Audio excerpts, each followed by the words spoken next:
Hello guys, आपका मेरे channel पर स्वागत है। आज मैं आपको सुनाऊंगी हरतालिका व्रत कथा। कैसे पड़ा हरतालिका तीज का नाम। एक पौराणिक कथा के अनुसार पार्वती जी की सखियाँ उनका अपहरण कर जंगल में ले गई ताकि पार्वती जी के पिता उनका विवाह इच्छा के विरुद्ध भगवान विष्णु से न करा दें, क्योंकि देवी पार्वती ने मन ही मन भगवान शिव को अपना पति मान लिया था। पार्वती जी के मन की बात जानकर उनकी सखियाँ उन्हें घने जंगल में ले गईं।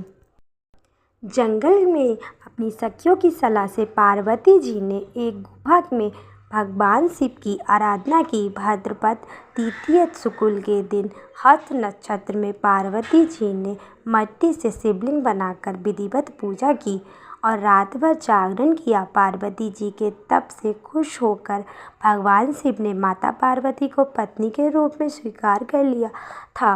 इस तरह सखिया द्वारा उनका हरण कर लेने की वजह से इस व्रत का नाम हरतालिका व्रत पड़ा।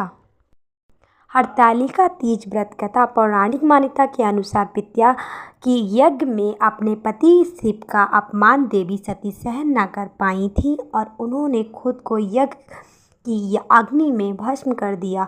वही अगले जन्म में उन्होंने राजा हिमाचल के यहाँ जन्म लिया और इस जन्म में भी उन्होंने भगवान शिव को ही पति के रूप में प्राप्त करने के लिए तप किया। देवी पार्वती ने शिव जी को अपना पति मान लिया था और सदैव भगवान शिव की तपस्या में लीन रहती थी। उनकी हालत देखकर राजा हिमाचल को चिंता सताने लगी। उन्होंने नारद जी से इस बारे में बात की। इसके बाद देवी पार्वती का विवाह विष्णु जी से कराने का निश्चय किया गया, लेकिन देवी पार्वती विष्णु जी से विवाह नहीं करना चाहती थी। उनके मन की बात जानकर सखियाँ उन्हें घने जंगल में ले गईं।